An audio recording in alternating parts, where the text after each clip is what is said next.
Wow, look at all these waves. They never seem to stop. They're so powerful. That's right, they never stop. I'm Peter Francis, your local tidal energy expert. Oh, really? What does that mean? I study the tides and how they can be harnessed to make electricity for you and me.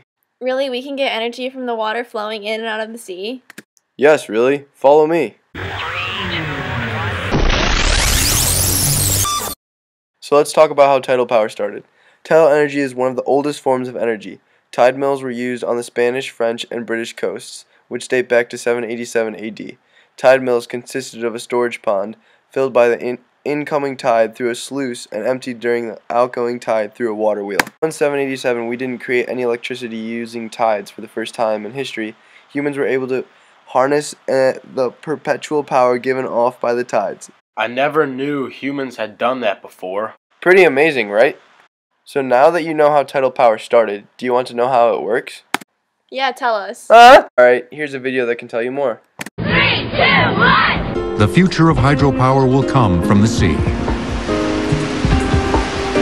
Of the various technologies to capture the ocean's energy, a tidal barrage is the closest in design to traditional hydropower.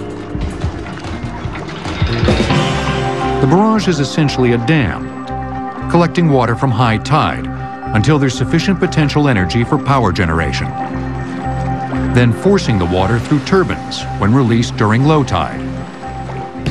The world's largest and oldest tidal barrage at Lorence, France, began producing power in 1966. Today, it still powers 240,000 homes.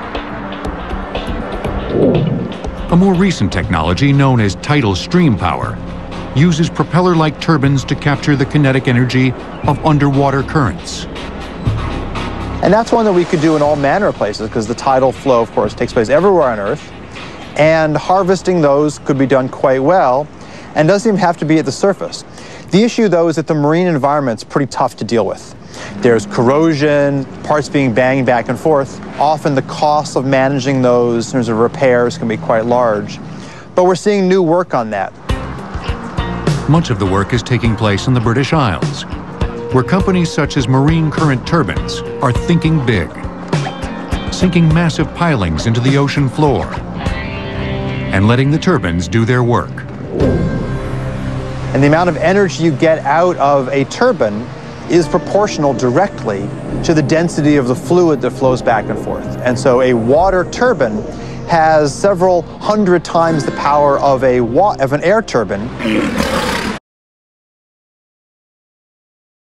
Tidal power is not the best alternative energy source. There are many disadvantages. Wait, what are you talking about? What are some of these disadvantages you speak of? Well, first, the construction cost is very high. It disrupts fish migration and kills other aquatic life. And lastly, low and weak tides can disrupt the energy-making levels. There are some advantages too. Tidal power is inexhaustible. It does not produce greenhouse gases and does not require any kind of fuel to run. So if you compare the disadvantages with the advantages, it is clear that tidal power is far more beneficial. Lady, running down to the riptide.